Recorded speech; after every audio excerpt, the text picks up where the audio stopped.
대제사장은 하나님의 택하심 그리고 하나님의 부르심을 받은 자로서 사람을 위해 예물과 또 속죄의 제사를 드리는 자를 말합니다. 하지만 인간 제사장은 그도 인간의 연약함을 갖고 있기 때문에 백성들을 위해서 속죄의 제사를 드려야 할 뿐만 아니라 자기를 위해서도 스스로를 위한 제사도 드려야 하는 약점과 연약함을 갖고 있었죠. 하지만 예수님은 이런 인간의 대표성, 인간의 제사장 라인을 따르는 아론 계통의 제사장이 아닌 멜기세덱의 반차를 따르는 제사장으로서 하나님의 아들이라고 그 차별성을 지금 이야기하고 있습니다. 예수님은 하나님의 아들이면서도 고난을 통해서 온전하게 되어 모든 자에게 구원의 근원이 되셨다라고 말합니다. 그러니 믿음의 초벌을 버리고 단단한 음식을 먹을 수 있는 어른처럼 장성한 자가 될 것을 촉구하는 내용이 오늘 말씀이 되겠습니다. 첫 번째로 우리에게 주시는 말씀, 예수님은 완전한 대제사장으로서 우리의 모든 죄를 속죄하셨다고 믿어야 합니다. 오늘 말씀 보면 또 구약을 보면 대제사장, 이것은 아무나 될 수가 없었습니다. 하나님의 택하심 그리고 하나님의 부르심이 있어야만 가능했습니다. 이 대제사장이 하는 역할이 뭡니까? 백성을 대신해서 하나님께 속죄의 제사를 드리고 또 하나님을 대신해서 백성들에게 사죄를 선포하고 축복하는 위치, 그 중간이 바로 제사장 역할이었습니다. 이스라엘 백성들 가운데는 아무나 할 수 없었고 바로 레위 지파 중에서도 아론의 아들들, 아론과 그의 아들들, 그의 또 손주들, 그의 자손들만 오직 제사장이 될 수가 있었습니다. 하지만 이런 인간 제사장은 한계가 있습니다. 그도 연약한 인간인지라 백성들의 잘못과 죄를 위해서 또 제사를 드려야 되지만 자기 자신을 위해서도 죄가 있기 때문에 속죄의 제사를 드려야 했던 것이죠. 또 인간인지라 분별력이 없어서 백성들 가운데 자신에게 오는 자 중에 무식하고 또 미혹된 자, 그러니까 제사를 드릴 자격이 없는 자도 용납할 때가 있었습니다. 분별을 못하기 때문이죠. 하지만 이것과 대비해서 예수님은 전혀 다른 차원의 대제사장이심을 지금 이야기를 하고 있는 겁니다. 아론처럼 하나님의 택하심과 하나님의 부르심을 받았다는 것에서는 똑같지만 인간의 제사장처럼 연약하다는 점에서는 그렇지 않다는 차이점이 있다는 것이죠. 아론 계통이 아닌 그 훨씬 전에 멜기세덱 반차를 따른 그런 제사장이라는 뜻입니다. 이따도 설명하겠지만 멜기세덱은 창세기에 나오는 인물이죠. 아브라함이 전쟁에서 승리하고 왔을 때 그에게 11조를 드리고 살렘의 왕, 평화의 왕, 처음도 끝도 없는 정말 그때만 나타난 제사장이죠. 저는 그 구약에서도 하나님께서 다양한 방법으로 우리에게 보여주시고 예수님께서도 우리에게 그의 존재와 모습을 드러냈다고 저는 생각합니다. 대표적으로 다니엘과 그의 세 친구들이 불구덩이에 들어가 있을 때 사람 모양과 같은 이가 분명히 3명을 넣었으나 한 분은 사람의 모양과 같은 분이 있어서 그를 보호했다고 했습니다. 그분이 전 누굴까? 그분이 바로 저는 예수 그리스도가 이 땅에 오셨다고 생각합니다. 하나님께서는 아브라함을 맞이하려고 소돔과 고모라를 치려고 가실 때 3분이 나타나셨습니다. 물론 천사라고 이야기를 하고 있습니다. 또 예수님께서는 다양한 모습으로 구약의 모습을 드러내고 있어요.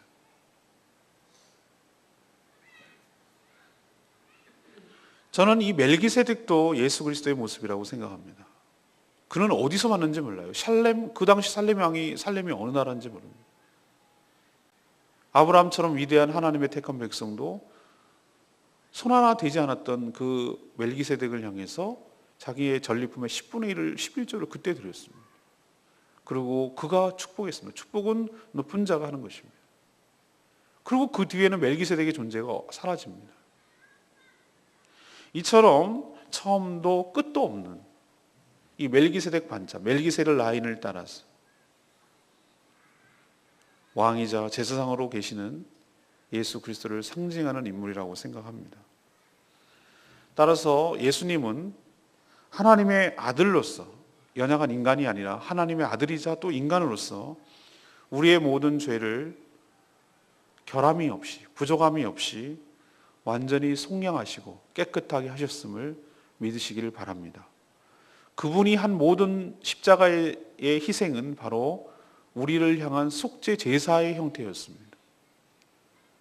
모든 제물마다 피를 흘리게 되어 있고 그의 목숨을 대신해서 그 제물을 바치는 자의 죄가 사해졌는데 바로 모든 인류의 죄, 우리까지 포함해서 그 죄값을 예수님께서 두 가지 역할을 감당하십니다. 십자가에서 제사장 역할도 감당하시고 동시에 스스로 자신이 제물이 되셨습니다. 동물이 죽은 것은 계속 반복한다는 것은 그것이 완벽하지 않다는 뜻인데 인간으로 오셔서 인간으로 죽으셨기에 인간의 죄를 친히 담당하시고 그분이 흠이 없는 오늘처럼 자기 스스로를 위해서 자기 죄 때문에 자기를 위해서 한편으로 제사를 드려야 되는 인간 제사장이 아니라 인간이시지만 죄가 없는 그분이기 때문에 흠이 없는 그분이기 때문에 완벽한 제사장으로서 완벽한 제물로서 두 가지 역할을 십자가에서 감당하셨기에 그를 믿고 그의 보혈에 뿌림을 받는 우리들은 모든 죄가 다 용서되고 속량되고 하나님 앞에 거룩한 자, 존귀한 자가 된 줄로 믿습니다. 두 번째는 예수님처럼 고난을 받아 고난을 통해 순종함을 배워서 온전하게 되어야 합니다. 고난을 통해 순종함을 배워 온전하게 되는 방식, 이것이 예수님의 방식이었습니다. 예수님은 아론 계통의 제사장과는 차원이 다른 멜기세덱 계통의 대제사장이자 하나님의 아들이라고 말씀드렸습니다. 하지만 이 땅에 육체로 계실 때에 자신을 죽음에서 능히 구원하실 분, 이분이 누구죠? 하나님이십니다. 그 하나님께 심한 고통과 눈물로 간구와 소원을 올렸고 또 그의 경건하심으로 말미암아 하나님께 들으심을 얻었다, 이렇게 표현하고 있습니다.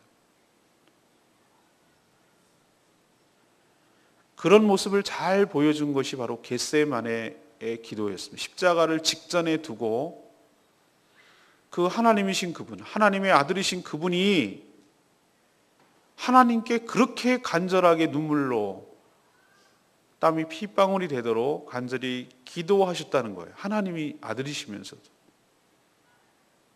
그렇지만 그의 경건하심으로 하나님의 뜻에 순종하기로 결정하셨다는 것이죠.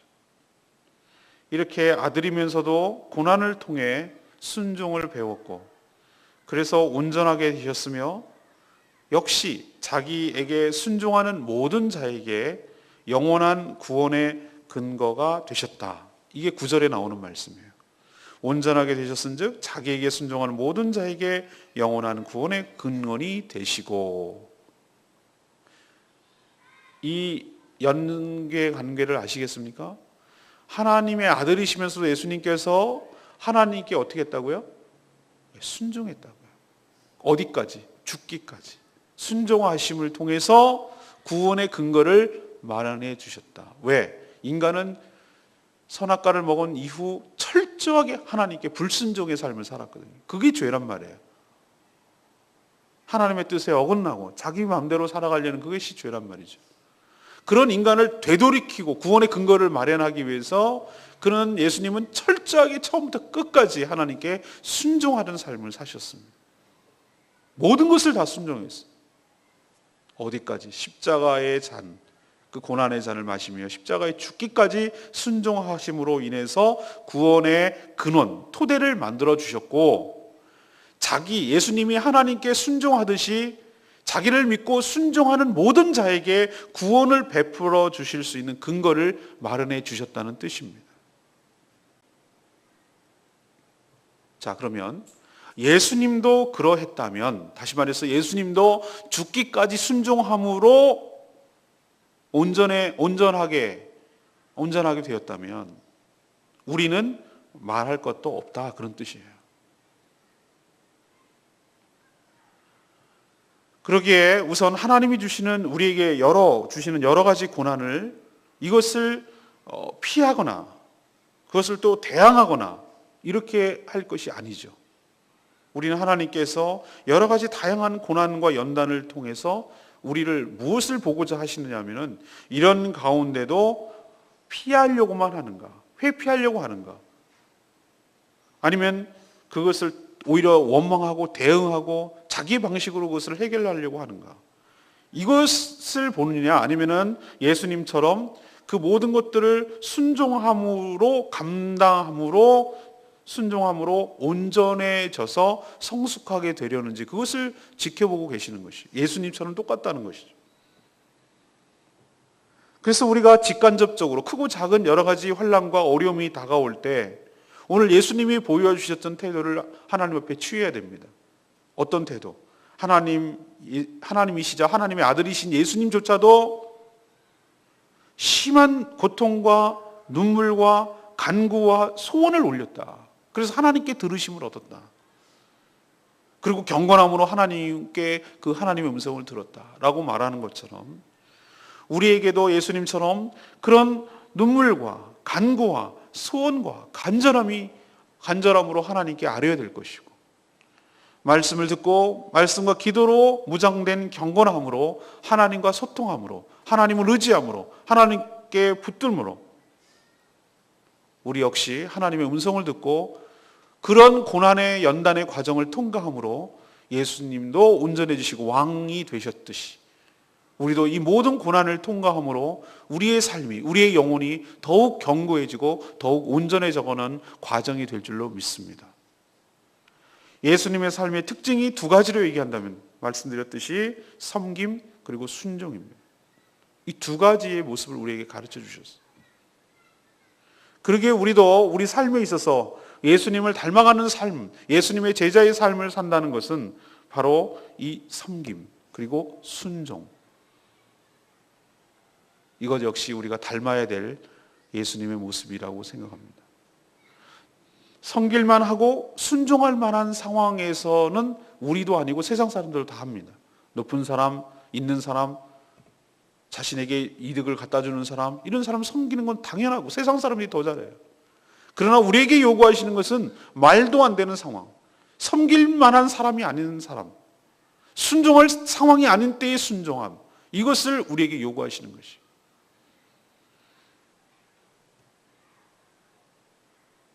이것을 통해서 우리의 신앙과 우리의 인격과 우리의 기질과 우리의 성품이 예수 그리스도를 닮아가는 훈련과 연단의 과정임을 기억하시고, 여러분에게 닥친, 또 저와 여러분에게 닥친 여러 가지 어려움들 믿음으로 잘 극복하시고 믿음의 눈으로 바라보시고, 오늘 말씀대로 우리를 더욱더 온전하게 하시려는,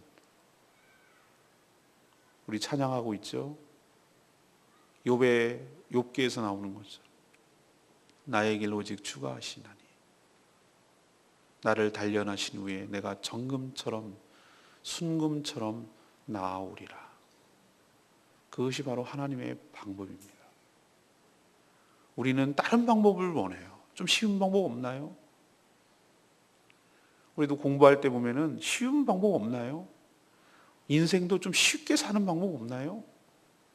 그런데 인생이 그렇지가 않더라고요. 우리의 인생은 쉽고 좋을 때 우리의 성숙과 성장이 가져오는 것이 아니라, 우리가 눈물로 하나님께 아뢰을 수밖에 없을 때, 하나님께 통곡으로 하나님께 붙들 수밖에 없을 때, 하나님밖에는 이 문제를 해결할 분이 없는 것을 알고 절박함으로 하나님께 아뢰을 때, 그때 질적인 변화, 화학적인 변화가 일어나는 거예요. 우리 내부에서 인격의 성숙과 신앙의 성숙이 그때 일어나는 것이. 그때 한 단계씩 올라가며 우리의 온전한 모습이 드러나게 될 줄로 믿습니다. 이것이 예수님의 길이었고 우리도 그 길을 따라가고 있습니다. 이것이 예수 제자의 삶입니다. 사랑하는 여러분, 이 모든 과정을 통해서 여러분의 인격과 신앙이 온전해지기를 간절히 축원합니다.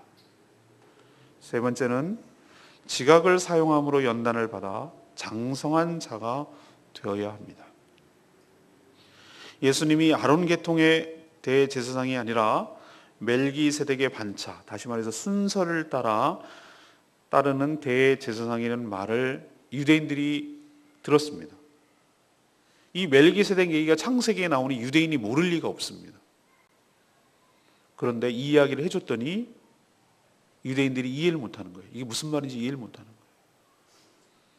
멜기세덱은 창세기 14장 18절에 나오는 인물, 아까도 설명했죠. 아브라함이 전쟁에서 큰 승리를 거두고 돌아올 때 살렘 왕이자 제사장인 그를 만나 전리품의 10분의 1, 11조를 드렸고, 그 멜기세덱은 아브라함을 축복했다는 이야기가 나옵니다. 정말 뜬금없이 나타난 인물이에요. 그리고 설명하기를 시작도 끝도 없는 하나님의 제사장이었다라고 표현합니다. 예수님이 바로 그런 분이라는 뜻입니다.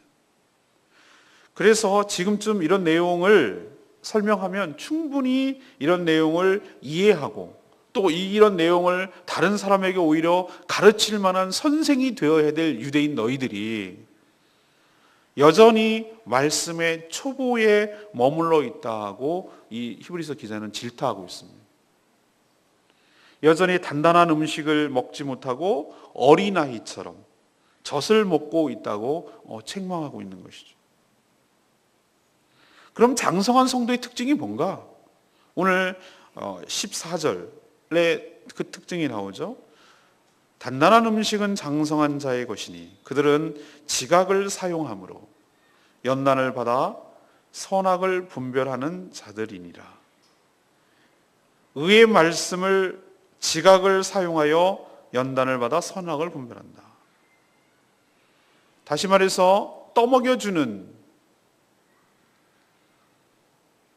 장성한 자가 엄마처럼 이렇게 이유식처럼 만들어가지고 입에다가 이렇게 떠먹여주면 그거나 먹는 어린아이죠. 어린아이. 이유식 먹는.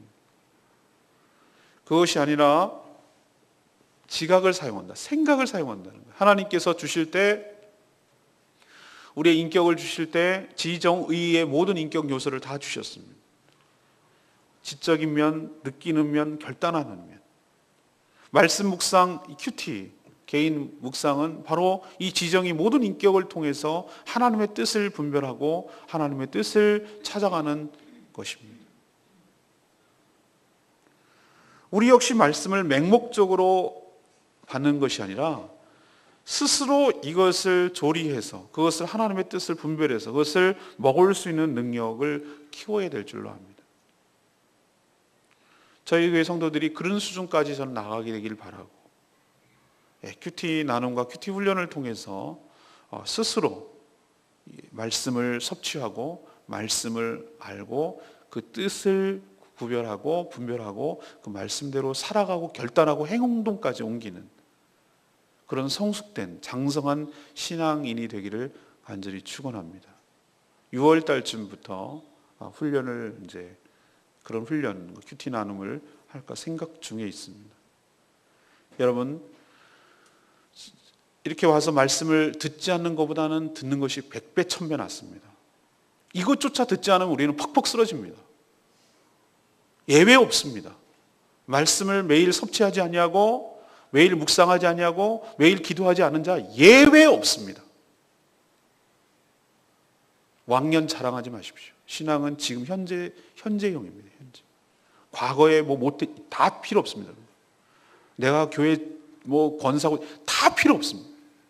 내가 현재 하나님과 어떻게 관계를 맺고 말씀을 섭취하고 살아가느냐. 우리가 밥을 먹지 않으면 힘이 없듯이 영적인 양식을 섭취하지 않으면 우리는 힘이 없는 존재예요. 그러나 저는 한 단계 더 나아가서 이렇게 지어준 밥, 잘해준 밥을 먹고 그것으로 섭취하는 것에서 만족하지 마시고 여러분 스스로도 이 말씀을 더 말씀에 풍성하게 다가오고 여러분에게 스스로 레마의 말씀이 여러분의 삶에 다가오기 위해서 말씀을 읽고 말씀을 묵상하고 말씀을 분별하고 또 그 말씀대로 또 살아낼 수 있는 그런 어린아이에서 벗어나는 장성한 수준에까지 이르게 되기를 간절히 축원합니다. 이게 신앙이 성숙한 사람입니다. 저는 오늘 레마의 말씀이 8절 말씀, 그가 아들이면서도 받으신 고난으로 순종함을 배워서, 아까 좀 말씀드렸습니다만 십자가는 상식적으로 받아들이기 힘든 고난이죠. 또 예수님은 그럴 만한 죄가 없으신 분입니다. 하나도 없으시죠. 우리가 그렇게 죽어야 되는 자들이겠죠.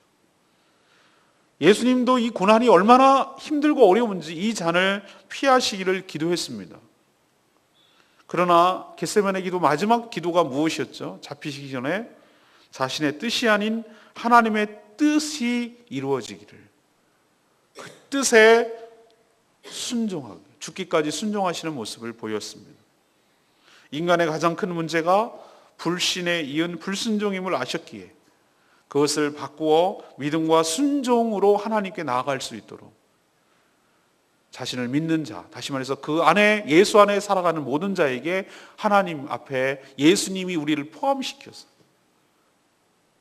불순종, 불신의 상태에서 믿음과 순종의 상황으로 하나님께 나아갈 수 있는 길로 바꿔주셨죠. 그게 십자가의 죽음이셨죠. 그래서 그가 모든 통치권, 하나님이 갖고 계시는 모든 통치권과 심판권을 받으셨습니다. 그리고 이제 왕으로 지금 계시고 왕으로 이 땅에 심판하러 오실 것입니다. 온전하게 되셨죠. 그 전에는 육체가 없는 상황이었는데 예수님이 이제는 하나님의 영이시면서 육체까지 갖고 계신 분으로 바뀌었다 이 말이에요. 예수님도 그렇다면 우린 더해야 할 줄로 압니다. 아까도 말했지만 순종함을 통해서 연단함을 받고 더욱더 성숙하고 온전해지는 축복이 저와 여러분에게 있기를 간절히 축원합니다. 오늘 세 가지 말씀드렸습니다. 예수님은 우리의 완전한 대제사장으로서 우리의 모든 죄를 다 속죄하신 줄로 믿습니다. 그러니 부족함이 없고 뭔가 더 결핍됨이 없어요. 완벽해요. 그래서 그분의 보혈을 의지하고 나아가는 자는 용서함을 받고 정결하고 거룩하게 될 줄로 믿습니다. 두 번째는 예수님인데도, 하나님의 아들이신데도 그렇게 고난을 통해 순종함을 배웠고 그래서 온전하게 되신 것처럼 우리 또한 고난을 통해 순종함을 배우고 온전하게 되어야 할 줄로 압니다. 세 번째는 어린아이처럼 굴지 말고 지각을 사용하고 연단을 받아서 우리 역시도 장성한 사람, 믿음의 분량에 충만하게 이르는 장성한 사람이 되도록 우리가 노력하고 분발해야 될 줄로 믿습니다. 오늘 말씀 붙들고 기도하기 전에 162장 찬양집 부르고 기도하겠습니다.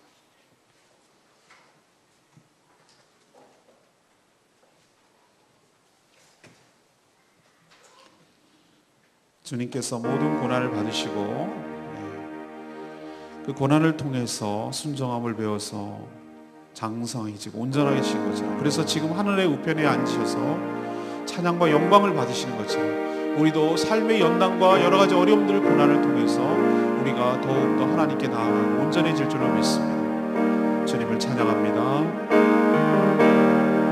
주께서 높은 보좌에 앉으셨는데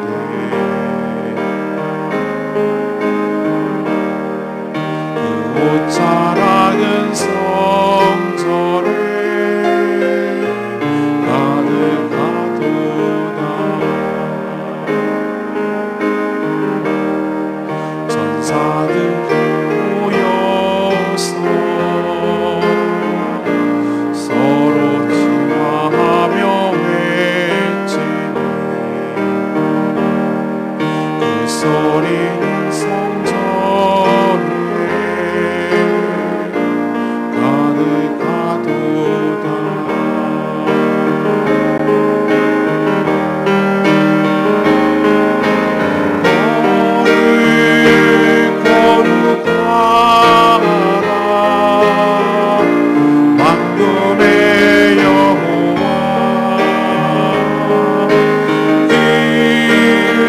영광이고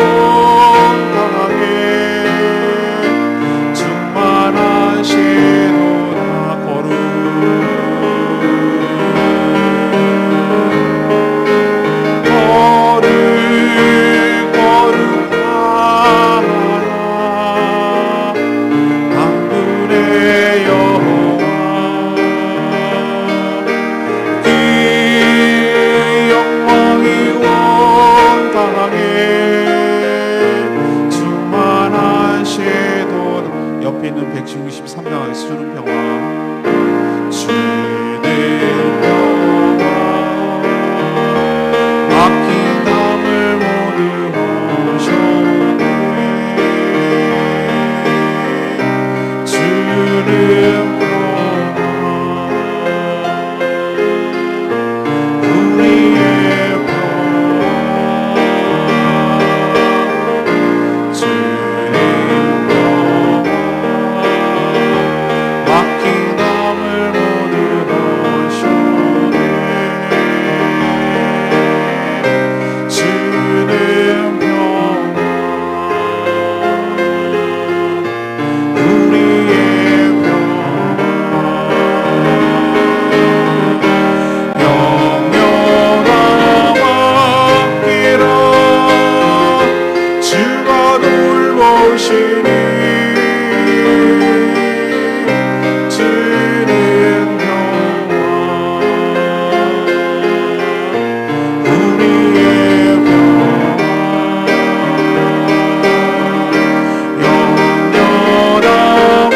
모든 염려 주님께 맡기며 나가는 시간 되기를 원합니다. 오늘 말씀 생각하면서 하나님 앞에 간구하고 우리의 대제사장 되신 주님 앞에 아뢰는 나가는 저도 되겠습니다. 기도하겠습니다.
하나님, 저희들에게 완벽하고 흠없는 대제사장 예수 그리스도를 보내주시고 세워주시니 참 감사합니다. 예수님은 하나님의 아들이시면서도 고난의 순종함을 배워 온전하게 되신 것처럼 저희도 주님이 허락하신 여러 고난의 순종함으로 온전해지는 축복을 얻게 하옵소서. 저희들도 여전히 영적으로 어린아이입니다. 여전히 단단한 것을 먹지 못하고 젖이나 먹고 삽니다. 긍휼히 여겨주시고 말씀을 대할 때 지각을 사용함으로 연단을 받아 선악을 분별하는 장성한 자들이 되게 하옵소서. 성령 충만케 하시고 오늘 하루도 일용할 은혜를 부어 주옵소서. 오늘도 어린이들에게 전도할 때 주님께서 복음이 온전히 전파되게 하여 주시옵시고 또 말씀 배울 때에 은혜를 부어 주시옵소서. 오늘 해야 할 모든 일들 잘 감당케 하시고 한 영혼을 구원하는 일에 집중하며 삶의 에너지를 쏟게 하여 주시옵소서. 주님께서 우리의 기도를 들으시고 책임져 주실 것을 믿고 이 시간도 간구하며 나아가게 하여 주시옵소서. 예수 그리스도의 이름으로 기도합니다. 아멘.